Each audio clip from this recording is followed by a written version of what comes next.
plays the game. I mentioned on our show that at least put his name in the conversation. What conversation say it? Of the greatest player ever in the game. I like the way he plays.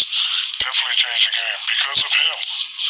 Because of him, the last 3-4 years, everybody has been running three-man weave at the top of the key. Every team is shooting threes. They want to blame it on analytics. It's because everybody wanted to beat the Golden State Warriors because of this guy. And again, if you talk about that conversation, I don't really care who you pick. I pick Michael. I don't really care who you pick. But if you're going to start picking people, I just want to hear all the names in the categories. Like, for example, Kareem's name should be in that also. Sure. Kareem's name is in it. No, it's not. Yes, it is. Conversation. They go to Mike and LeBron. They do go to Mike and LeBron. Kareem next on the list. No, they go to Mike and LeBron when it comes to the GOAT. They just say Mike and LeBron. They don't say Mike LeBron. Well, that's the dummies. Okay, but Kareem's next on that list. I'm talking to the dummies. Yes. Yeah, but I mean, anyone knows, Kareem Abdul Jabbar has had the best basketball career from start to finish. Yeah, well, we don't hear some conversation. From high school. I'm talking about from high school, being the best player in the world in high school, being the best collegiate, and then being the best pro and MVP. No one else has done that. What's interesting too about Steph is, remember watching him at Davidson? I got March Madness on the brain, and people said, "Oh, this isn't going to work in the NBA." Could you imagine thinking that? First of all, the guy's just tremendous, man. It's been an honor and a privilege to watch him play. You're like the third best Lakers center ever, I think. That's fine. I can deal with that. Kareem and Will. Not a bad list. You're like the third best. Okay. You're like the second best Orlando Magic center after Dwight. All right, let's go to those Lakers highlights. Well, leave it up to Charles Barkley to always try to get a shot in when it pertains to Shaquille O'Neal. Charles Barkley is one of them dudes, he likes to try to get under people's skin. He tries to see, can he strike a nerve? And, 50% of the time it works with Shaquille O'Neal where, Shaquille O'Neal lets Charles Barkley know that Charles Barkley is pissing him off. Now, going to be very interesting next year when the NBA, basically inside the NBA, transition and moves over to ESPN. Like I said before, the biggest concern I have with inside the NBA, moving over to ESPN, will these guys be able to have these type of conversations? Because we know ESPN / ABC / Disney. So the way they talk on inside the NBA, they may not be able to talk that way on ESPN. They might have to have at least the bare minimum parental advisory. I don't think they should change the formula because that formula has worked all so many years, since Charles Barkley has been there. I'll say this much about Charles Barkley.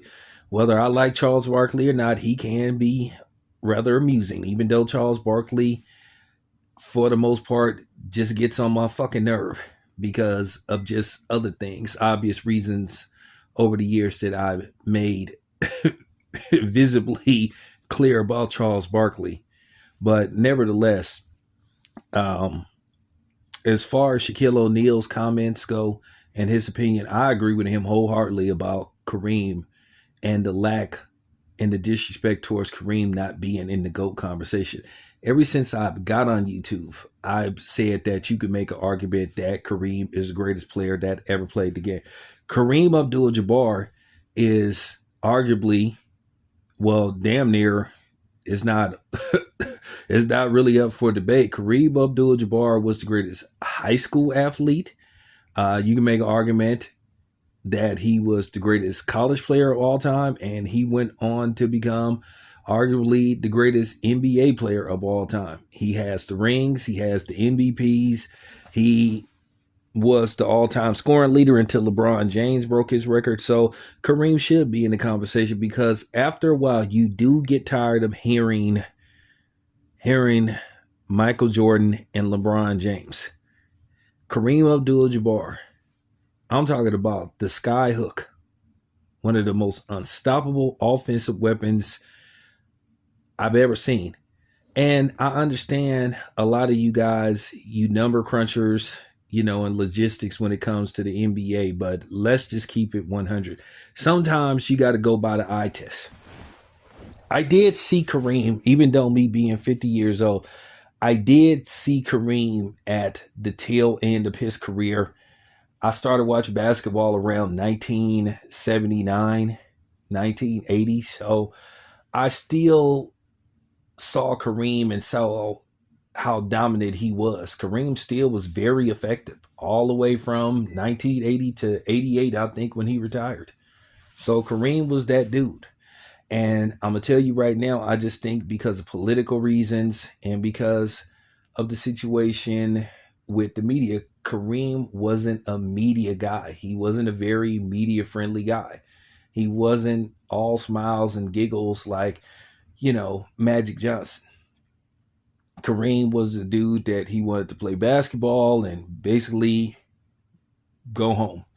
He didn't give you very much when he did interviews. So, and at the end of the day, when you only had one form of media, which was print media, well, they can control the narrative. I think if Kareem played in this day and age, I think people's opinion of him would be a little bit different. But once again, I saw Kareem play, and I could tell you Kareem was phenomenal. Even towards the tail end of his career, he was phenomenal. And he should be in that GOAT conversation. I agree with him wholeheartedly. And with that being said,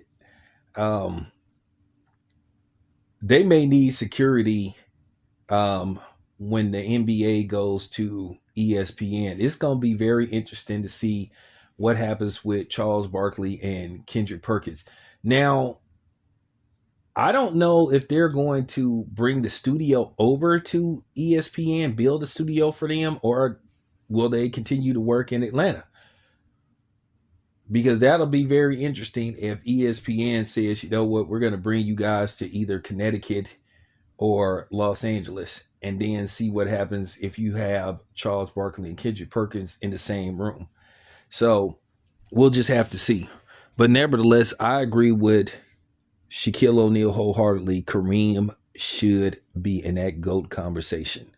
And anybody that's, 50 and up, if you saw Kareem play, you understand where I'm coming from. So there you have it. This is your boy Town Biz. I'm out.